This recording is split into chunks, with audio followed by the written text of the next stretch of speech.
आपण आज रामायणाच्या त्या वळणावर उभ्या आहोत जिथे नियतीने एक असा डाव खेळला ज्याने संपूर्ण कथेची दिशाच बदलून टाकली. हो, अरण्यकांडातली ही घटना. हे फक्त सीतेचं अपहरण नव्हतं, तर धर्म आणि अधर्म यांच्यातल्या महायुद्धाची ठिणगी होती. चला अनुभवूया त्या क्षणांना. हा फक्त एक आवाज नव्हता, तर एका नव्या युगाची सुरुवात होती. पंचवटीच्या त्या शांत अरण्यात घुमलेली ही किंकाळी नियतीच्या मोठ्या खेळाचा जणू प्रारंभच होता. पंचवटीमधल्या पर्णकुटीच्या आसपास घनदाट शांतता. राम आणि लक्ष्मण त्या मायावी सोन्याच्या हरणाच्या मागे गेलेले आणि सीता आश्रमात एकटीच. पण ही शांतता फसवी होती, कारण ही एका महाभयंकर वादळापूर्वीची शांतता होती. आणि त्याच वेळी तिथे एक अभ्यागत आला. कोण होता तो? तर एक तेजस्वी संन्यासी, परिव्राजकाचा वेश घेतलेला. त्याच्या चेहऱ्यावर एक वेगळंच तपस्वी तेज होतं. पण त्या तेजाच्या आणि वस्त्रांच्या मागे एक क्रूर, कपटी, राक्षसी मन लपलं होतं. अतिथी देवो भवा, आपल्या धर्माचं पालन करत सीतेने त्या संन्याशाचं स्वागत केलं, त्याला आसन दिलं. पण तिला बिचारीला काय कल्पना की ज्याला ती आदराने आसन देत आहे तोच तिच्या आयुष्यात विनाश घेऊन येणार होता.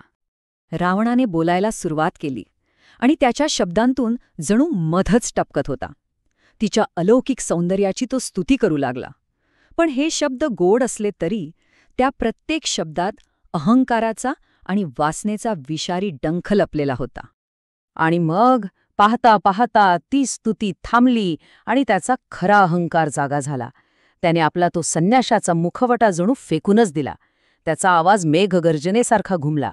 मी कुणी सामान्य तपस्वी नाहीये, मी आहे दशानन, लंकेचा राजा रावण, ज्याच्या नावाने देव, दानव, यक्ष सगळे थरथर कापतात. त्याने रामाचा अपमान करत सीतेला एक प्रस्ताव दिला. तो म्हणाला, त्या दरिद्री वनवासी रामामध्ये काय ठेवलंय?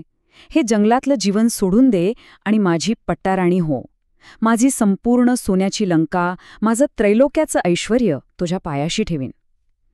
त्याचा प्रत्येक शब्द सीतेच्या स्वाभिमानावर घाव घालत होता. पण जेव्हा शब्द आणि लालूच कामी आली नाही, तेव्हा रावणाने आपलं खरं राक्षसी रूप दाखवलं. तो क्षण आला जिथे क्रूरतेने सगळ्या सीमा ओलांडल्या होत्या. सीतेचा बाणेदार नकार ऐकताच रावणाचा संताप अनावर झाला. त्यांनी ते संन्याशाचं रूप टाकून दिलं आणि आपलं विशाल 10 तोंडांचं भयानक मूळ रूप प्रकट केलं. आणि पुढच्याच क्षणी त्यांनी निर्दयीपणे सीतेचे केस धरले आणि तिला ओढायला सुरुवात केली.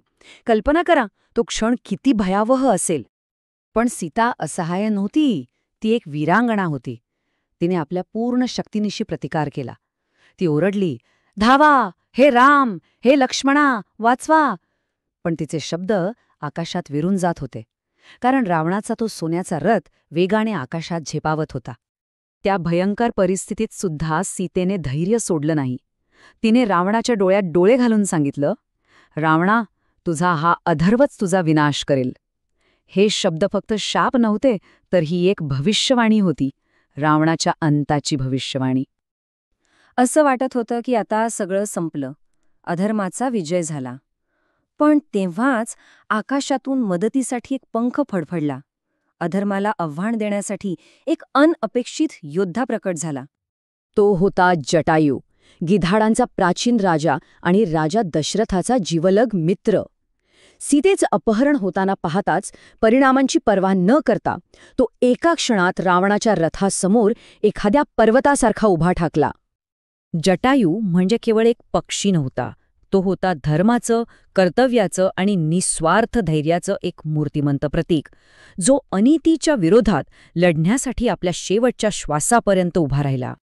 आणि मग आकाशात एक भयंकर युद्ध सुरू झालं.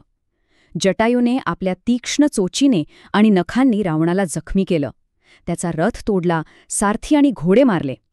रावणाला त्याने अक्षरशः हतबल करून सोडलं. पण शेवटी त्या क्रूर रावणाने आपल्या चंद्रहास तलवारीने त्या वृद्ध निशस्त्र पक्षाचे दोन्ही पंख निर्दयपणे कापून टाकले. तो वीर पक्षी रक्ताच्या थारोळ्यात जमिनीवर कोसळला. या लढाईचा शेवट खूपच दुःखद होता. पण त्या बलिदानाच्या मागे एक अमर संदेश होता. जटायूच्या त्यागाने धर्माच्या या लढाईला एक नवी निर्णायक दिशा दिली. जखमी होऊन जमिनीवर पडलेल्या जटायूच्या डोळ्यांत पराभव नव्हता, तर आपलं कर्तव्य पूर्ण केल्याचं समाधान होतं. हो, तो रावणाला थांबू शकला नाही, पण त्याने शेवटच्या श्वासापर्यंत सत्याची, धर्माची बाजू सोडली नाही. धर्मासाठी केलेलं एक धाडसी कृत्य, जरी ते अयशस्वी झालं तरी कधीच वाया जात नाही. ते नियतीचा मार्ग बदलू शकतं. कारण जटायूने दिलेली माहितीच पुढे श्रीरामांना सीतेचा शोध घेण्यासाठीचा पहिला आणि सर्वात महत्त्वाचा धागा ठरली. यातून आपल्याला काय शिकायला मिळतं, तर हेच की खरा विजय किंवा पराजय हा निकालावर अवलंबून नसतो. कोणत्याही परिस्थितीत जे योग्य आहे, जे न्याय्य आहे, त्यासाठी उभं राहणं हेच खरं शौर्य आहे. आणि जटायूचं बलिदान या शौर्याचं अमर प्रतीक आहे. हा प्रश्न आपण सगळ्यांनी स्वतःला विचारायला हवं. कुठून येते ही ताकद? आपल्या कर्तव्यातून, आपल्या धैर्यातून, की आपल्या मूल्यांवरील अटूट विश्वासातून? विचार करण्यासारखी गोष्ट आहे, नाही का? ही होती आजची प्रेरणादायी कथा, वाल्मिकी रामायणातील. पुढील अशाच भावस्पर्शी कथांसाठी प्रवीण मोहिते वर्ल्डला सबस्क्राईब करा, जिथे प्रत्येक कथा सांगते मनाला भिडणारा अर्थ. Stories, people, purpose.